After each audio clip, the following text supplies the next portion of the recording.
Farzandlarimiz o'ynashi bu albatta normal holat. Ammo ko'p uylarda bir narsa bor. Bola biroz o'ynasa yoki biroz tovush chiqarsa, uni joyiga qo'y sindirasan yoki bunga tegma degan gaplar ko'p kuzatiladi. Bu yerda na bola yomon, na ota-ona aybdor. Uy bu uy, albatta tartib bo'lishi kerak. Bolalarimiz esa o'ynashi ham kerak.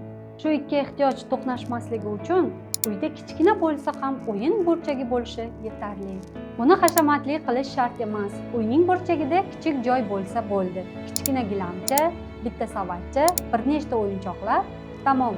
Va o'yin burchagini o'rab qo'yish uchun uyda oddiy yostiqchalardan foydalansa bo'ladi. Yechim juda ham oddiy.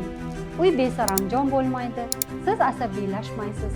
Bola esa o'ziga qulay joyda o'ynay boshlaydi. Hech qanday murakkab joyi yo'q aslida. Shunchaki bolani o'ynashi uchun uning o'z makoni bo'lishi kifoya.